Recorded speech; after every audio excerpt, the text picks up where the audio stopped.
Hello, lovely people. I welcome you once again to Bright and Clara's channel. Thank you all for clicking. This is episode 8 on Project Noah.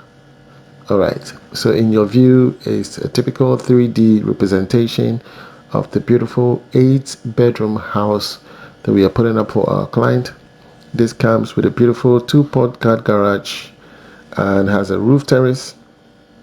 Very nice coping and roof. This is a pitch roof. Very nice window formations, and the color is absolutely beautiful. So pretty soon we have almost like a year to complete this house. The reason why I'm saying a year because we don't want to rush it, but hopefully within 7 to 8 months we should be done. There's so much to do in this house, and that is why I'm giving myself that time. The finishing is of good quality, and we need to focus on all the features that you see. We need to make sure that all these features are available so that everybody can see. This is the front entrance designed by Jonathan Tete. Please contact my architect if you need any blueprint, and he will assist you. Alright, so welcoming you back to Chopoli. It's a beautiful area. So this time I arrived in Ghana myself. I was in Ghana, and this is me recording this video as at the time of my visit. I was inspecting the progress of work. And there you are. I see my brother and my sister. That's Wisdom, Mr. Mowley, and Madam Bridget. Okay. So that's Madam Bridget. So the three of us were at the site to do an inspection, and this is me taking the video and inspecting the progress of work so far. What was I looking for? I was looking at the quality of laterite. I was looking at the block work. I was also looking at the reinforcement iron rods. Okay, yes, and I'm looking at the bitumen waterproof coating and see if it was done properly with the proper mixture. And so you would notice that if it is a good one, it will appear very good on the block work. Okay, it wouldn't look like they overmixed it and diluted it, and then just to cover a wider space they mix it with thinner. No, it was thick with the normal ratio. When you buy the bitumen in the gallon, it tells you how many bottles of thinner you're needed to mix with in order to achieve that quality. So this is me going around inspecting the blocks. I always check blocks because blocks are things that I always emphasize on.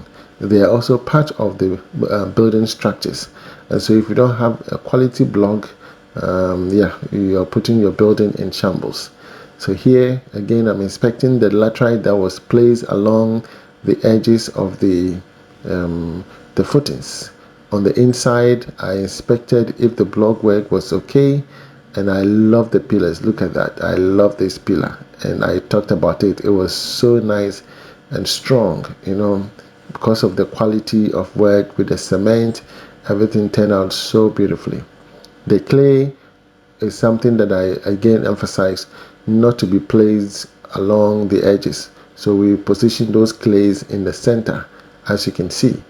So natural laterite will go on the edges all the way to fill it up, and so we can have a quality foundation. So this foundation looks solid. Look at that. This foundation is solid, and I was so happy visiting the site, even though it was extremely far. I have to leave home because I'm in Kasua.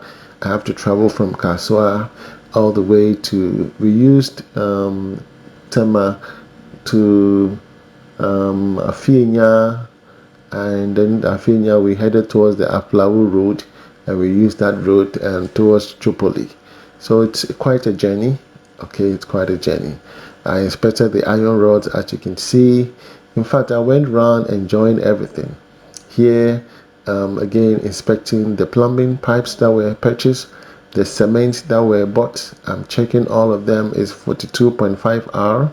I'm checking everything, and that's it. Yes, I checked it. Okay, I'm very petty. The wheelbarrows I check everything, environment, how well they were doing there, the wood that were purchased, that's the bitumen. Okay, yes, those are the bitumen empty cans that were purchased, the wood, the quality, all of that is being checked. Okay, and so yeah, I was very much checking, making sure, inquisitive, making sure everything was okay. We bought a set of iron rods, they've been chained, and so my brother did a wonderful job. I must applaud him. Everything he purchased in quantities, positioned them stage by stage, so you can tell that this one goes to this one and that goes to that one. Okay, yes, our poly tank purchase, and that is a drone flying up in the sky, and so that is me again checking the bitumen, and it was very nice. The bitumen painting was done properly, very thick. And for me, if I see something that is not good, I will say it as it is. We call a spade a spade. And so that is me. I was very excited seeing the work, honestly. And so I was reporting to my client, letting him know that I've been to the site and everything that I've checked is perfect. You understand? Yes, everything was perfect. So this is an aerial imagery of the site, which you can tell just a few people that have actually made progress. Ourselves and then some few neighbors have started putting up some structures. You can see far over there, someone has put up a building. Okay, and so we were also putting up ours. I believe once we begin, we will attract a lot of people to come to that community. You understand? So ours is going to be the first. We're going to make sure there's light everywhere, so it can make a lot of people feel comfortable. Okay, the people will feel comfortable, and so our client is also ready to provide all these amenities. And so fence wall will be taking place very soon.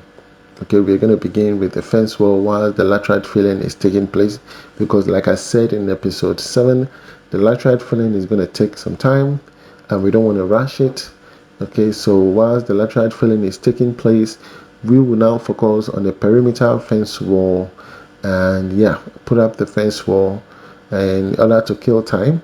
So by the time we are done with the fence wall, the laterite would have then settled in properly, and then we just have to wrap it up and proceed to the next phase of the project. So day by day, this is what we are doing. We are busy, we are working, we are determined. Okay, yes, there's no scam here. We don't entertain people. A lot of people try to scam me. Yes, some people are, I don't know, they say they are Americans, but they are super scammers. Okay, so I'm afraid of them, honestly. So once I talk to you 2 times, 3 times, I know the person who you are, I just block you. I will block you immediately. They try to use different means to scam me. You understand? Sometimes they ask me, we go to the site, Mr. Bright, do this, and they never send the money.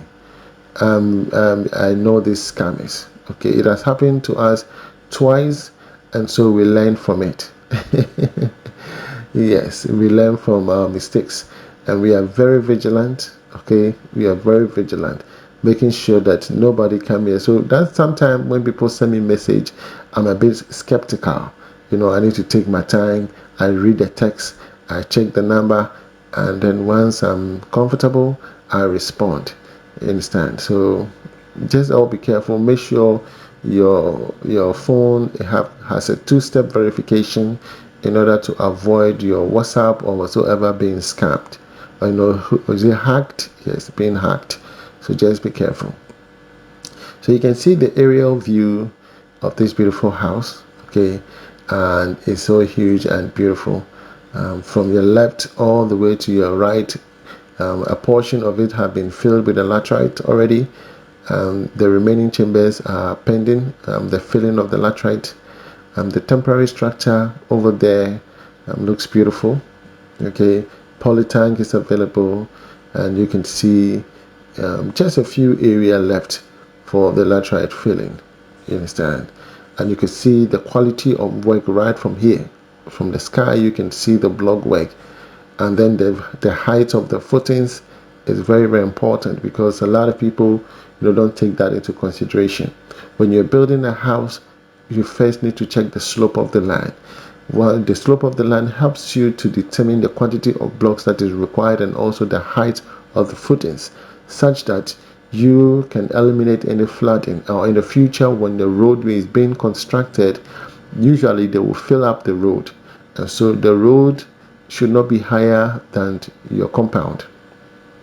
Your compound should be above the road, and so you need to make sure your footings are high enough to be able to make sure no water flows from the road to your compound, but rather from your house onto the outside. These are some of the things that you need to consider, and there's only few contractors or masons out there that have this IQ. Most of them, they don't think about this. All they want is give us the job, let us go and work. They take the money and they go. But we know we are not like that. You understand? We've gone through all this, so we have all the experiences, and we know how to go about every project. So that is me flying the drone now. My brother, Mr. Marley, standing there, and by my side is my sister, Madam Bridget. And this was a fun day for us. We had a good time traveling at all the sites, visiting everywhere. It was beautiful. It was beautiful. So reach out to me if you need my services. My name is Mr. Bright. From me to you, shalom. God bless you. Bye bye.